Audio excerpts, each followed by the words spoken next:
Le cinéma d'horreur s'est toujours fait le miroir de la société. Et quel miroir!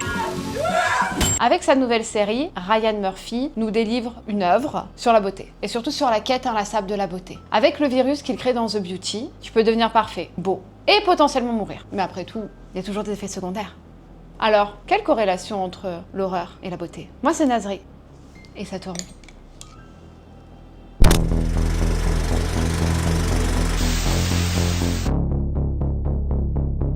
Cette quête de la beauté, elle a toujours été là. Avec le mythe de Narcisse, à l'époque gréco-romaine, qui se noyait dans son propre reflet. Dorian Gray qui vendait son âme au diable pour que sa peinture vieillisse à sa place. Et aujourd'hui, avec des œuvres comme The Beauty et The Substance. Mais outre ce que ça dit de la société, ça met aussi en exergue ce sous-genre du cinéma d'horreur qu'on n'avait pas vu depuis un petit moment, qui est le body horror. The Beauty, c'est la toute dernière série de Ryan Murphy, qui est connue pour Glee, Monster, dont la dernière saison était sur Ed Gein, et clairement pour American Horror Story. Dans ce récit, avec en tête d'affiche Ashton Kutcher en mania de la pharmacie, Evan Peters et Rebecca Hall dans le rôle d'agent du FBI qui essaie de démanteler ce cartel de la beauté, on va donc suivre l'évolution et du développement de ce médicament, mais également du développement de la MST qui va avec. It's an STD that people will actually want. Avec plus de 190 millions de vues en 7 jours sur le trailer, la série est attendue. Ok, les retours sont particulièrement mitigés, mais en fait, je pense que ça vient clairement du fait que le concept même de la série dépasse sa qualité, dans une certaine mesure. Et dans le même thème, on a concrètement The Substance de Coralie Farja. It's inevitable. At 50, well... qui était sorti en 2024, qui d'ailleurs a gagné le prix du meilleur scénario à Cannes, ce qui arrive très peu pour du cinéma d'horreur et encore plus pour du body horror qui a tendance à être particulièrement viscéral. Et dans celui-là, on va suivre le personnage de Demi Moore, qui pour le coup a vieilli. Elle a été un sex symbol avec des films comme Striptease, un peu Ghost, et là, c'est une très belle vieille, hein, attention. Mais elle a vieilli et elle se rend compte que la société ne veut pas de vieilles personnes. Et elle entend parler de cette substance qui nous permet d'être scindés en deux. Il faut juste suivre les règles. 7 jours pour la vieille, 7 jours pour la jeune. Et forcément, il y a des dérives. C'est une scission de chacun, une scission de soi. Et comme je le disais en introduction, le concept de cette quête de la beauté a toujours existé. Dans son œuvre, Le portrait de Dorian Gray, Oscar Wilde a utilisé des termes qui s'appliquent encore aujourd'hui dans la société et dans le cinéma de genre. Lorsque l'on perd ses charmes, on perd tout. La jeunesse est la seule chose qui vaille. Et chacune de ses œuvres, qu'il s'agisse de The Substance ou de The Beauty, met complètement ça en exergue. Le beauty privilège. Et il met également en exergue tout ce qui se passe aujourd'hui avec l'avènement de la chirurgie esthétique, des fillers, du botox et d'Ozempic, puisque c'est vraiment le fond du thème de The Beauty, c'est ce remède miracle que tu peux acheter dans la pharmacie d'à côté et qui te permettra justement de pouvoir devenir la meilleure version de toi-même, plus fine, plus élancée, sans oublier les effets secondaires. Mais le problème, c'est que outre ces œuvres qui ont décidé de mettre en exergue cette quête inlassable de la beauté qui a toujours existé, on a aussi une société qui tend vers ça. Des visages homogénéisés, une piqûre à prendre pour juste perdre 50 kilos en 2 semaines, des fillers, du botox fait pendant la pause déj. Et cette quête inlassable est devenue beaucoup plus accessible aujourd'hui et c'est aussi ce que The Beauty met en avant, tout comme The Substance, ce remède miracle. À l'image d'Ozempic, il suffit juste d'une injection pour devenir parfait, pour devenir meilleur, pour devenir beau. Et ce qu'on oublie de nous dire, ce qu'on met aussi sous le tapis, c'est les effets secondaires. Les nausées, les diarrhées, les vomissements, la mutation d'un corps peut-être un peu trop rapide, à l'image d'un body horror. Dans The Beauty, le corps complètement bousillé, on détruit pour reconstruire. Dans The Substance, on se scinde, l'un sort de l'autre. De la même façon qu'on oublie les effets secondaires dans Ozempic, on va oublier qu'en prenant The Beauty, on a des chances d'exploser de manière aléatoire. Ça a des chances aussi de ne pas fonctionner comme on voudrait parce qu'un virus mute. Et dans The Substance, si on ne suit pas les règles, on pourrit. On pourrit parce qu'on décide de laisser une version de nous-mêmes plus jeune, plus dynamique, plus successful, rester plus longtemps. Et avec The Beauty, Ryan Murphy prend Ozempic et en fait un dessin à gros traits. Il le rend absurde. Et la question reste la même. Et c'est une question d'ailleurs à laquelle vous pouvez répondre dans les commentaires. Jusqu'où êtes-vous prêt à aller pour être beau? Vendre votre âme? Risquer votre vie? Vous perdre à moitié? Si on est beau, on mérite. Si on est vieux, on est oublié. Et de la même façon que le portrait de Dorian Gray va prendre les signes de l'âge, le personnage de Demi Moore va porter les signes extérieurs de sa propre vanité. Parce que sa version plus jeune mérite plus d'exister que sa version plus âgée. Et d'ailleurs, pour moi, ça ne veut pas rien dire qu'il y a un immense portrait de Demi Moore dans son salon. C'est clairement une référence à Dorian Gray. Et on le sent complètement à travers la gestion de cet alter ego et de cette beauté et du fait que chacun porte les vices ou ne les porte pas. Et de tout ça, de toute cette quête inlassable de la beauté, de tout ce besoin d'être parfait, découle un retour complet du body horror. Et l'avantage du body horror, c'est qu'il a aucun souci à tout montrer. On enlève les dents, on enlève les ongles, tu veux être une nouvelle version de toi-même, il n'y a pas de souci. Mais du coup, il va falloir quitter cette enveloppe qui est la tienne, la muter, la casser, la détruire pour la reconstruire. Dans The Beauty, on a un cocon.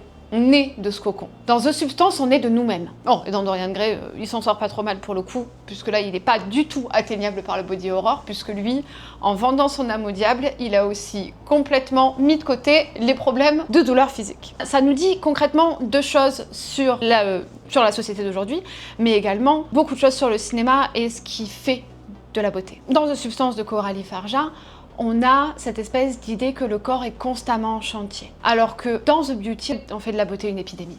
Et finalement, c'est assez systémique de ce qui se passe aujourd'hui avec toutes ces nanas qui se ressemblent toutes, tous ces mecs qui se ressemblent tous, et une homogénéisation de la beauté. Et je vais faire un petit aparté sur ce que j'ai pensé de The Substance et de The Beauty. Pour The Substance, j'ai trouvé ça brillant sur les deux premières parties. La troisième partie, et j'entends ce qu'a voulu être fait dans cette troisième partie, quelque chose justement où, de la même façon que The Beauty va juste pousser à son paroxysme tout ce qu'il y a autour d'Ozempic, The Substance va faire la même chose avec ce besoin de toujours plus, d'être toujours plus beau, d'aller toujours plus loin et d'être toujours plus parfait, avec cette espèce de créature protéiforme horrible et quelques influences de Carrie au bal du diable, on va pas se mentir. Mais dans tous les cas, les deux premières parties sont brillantes. La troisième, je la trouve un peu chaotique et je trouve que ça dessert terriblement le propos, puisque on tourne au ridicule toute cette espèce de quête. Et on a toujours cette question de ok, t'es la matrice, y a pas de souci, donc Demi Moore est supposée être en charge. C'est elle la chef, c'est elle l'admin. Et la petite nana qui est très mignonne, dont j'ai complètement oublié le prénom, elle est juste collaboratrice. Mais le fait qu'elles finissent par se retrouver, par s'affronter, alors que l'une est supposée être maîtresse de l'autre, ça nous montre aussi qu'on n'est jamais maîtresse de nous-mêmes. Ou maître de nous-mêmes. Donc ça, c'est mon avis sur The Substance. En ce qui concerne The Beauty, moi j'ai passé un très bon moment, ça commence à être une phrase qui arrive beaucoup. J'ai beaucoup aimé tout le mystère qui a été mis en place autour de la série, autour de ce médicament, autour de chacun des personnages. Je trouve que le fait que ce soit Ashton Kutcher qui joue le mania soit pas hyper pertinent. Parce qu'on dit qu'en fait, on atteint notre prime à 25 ans. À partir de 25 ans, on a arrêté de grandir et on vieillit. Donc on perd des cellules, on ne produit plus de collagène ou on en produit beaucoup moins. Le fait qu'Ashton Kutcher soit quand même particulièrement vieux, ça met un petit peu à mal toute la théorie autour du « on fait de toi la meilleure version de toi-même ». Donc il y a ça qui m'a légèrement dérangée, mais à la limite c'est pas dramatique. J'ai beaucoup aimé tout ce côté très ambiance de mania pharmaceutique, à quel point est-ce qu'on met complètement de côté, quand on est riche, les conseils que des professionnels nous donnent, des professionnels de santé. Que ce soit pour Ozempic, pour The Substance ou pour The Beauty, on en arrive toujours au même point. Pour être beau, il faut être riche. Et c'est justement ce qui est aussi mis en exergue dans The Beauty, c'est qu'il faut avoir de l'argent pour pouvoir débloquer ça. Et en ayant de l'argent, on peut aussi se foutre de tout ce qui se passe. Si on le chope via une MST, ça peut ne pas fonctionner. Ou il y a toute cette histoire de stabilisateur qui vous évite d'exploser de manière complètement spontanée après 1, 2 ans, 3 ans. J'ai beaucoup aimé The Beauty, j'ai passé un bon moment, j'aime beaucoup Evan Peters et je trouve que la dynamique avec sa collègue fonctionne très bien. Toute la partie très body horror à laquelle je m'attendais pas spécialement, Je l'ai trouvée assez brillante, le fait qu'on renaisse de ce cocon après avoir été complètement possédé par la beauté, parce qu'il y a des scènes dans The Beauty qui sont vraiment proches d'exorcisme. On est possédé, on mute, on ne se reconnaît pas, on casse le miroir, on en revient à cette image de soi, de nous par rapport au miroir, de nous par rapport à notre reflet. Et on en arrive à toutes les critiques sociales autour de la beauté, mais vraiment poussées à son paroxysme. Donc, fin de saison, gros cliffhanger que je ne révélerai pas parce que je trouve que j'ai quand même révélé beaucoup de choses. Et vraiment, enfin, si vous avez l'occasion, c'est 11 épisodes, 30 à 40 minutes par épisode, et ça se déguste sans fin. Mais du coup, toute cette partie body horror, tous ces films autour de la beauté, qui ne cessent de popper à droite à gauche. On a eu The Ugly Stepsister, que j'ai pas du tout abordé dans cette vidéo parce que c'était un peu moins pertinent. Pas pertinent parce que c'était une autre époque et parce que les moyens n'étaient pas les mêmes. On est plus proche uniquement de la chirurgie esthétique qu'un remède miracle. Et là, on parle vraiment d'un remède miracle.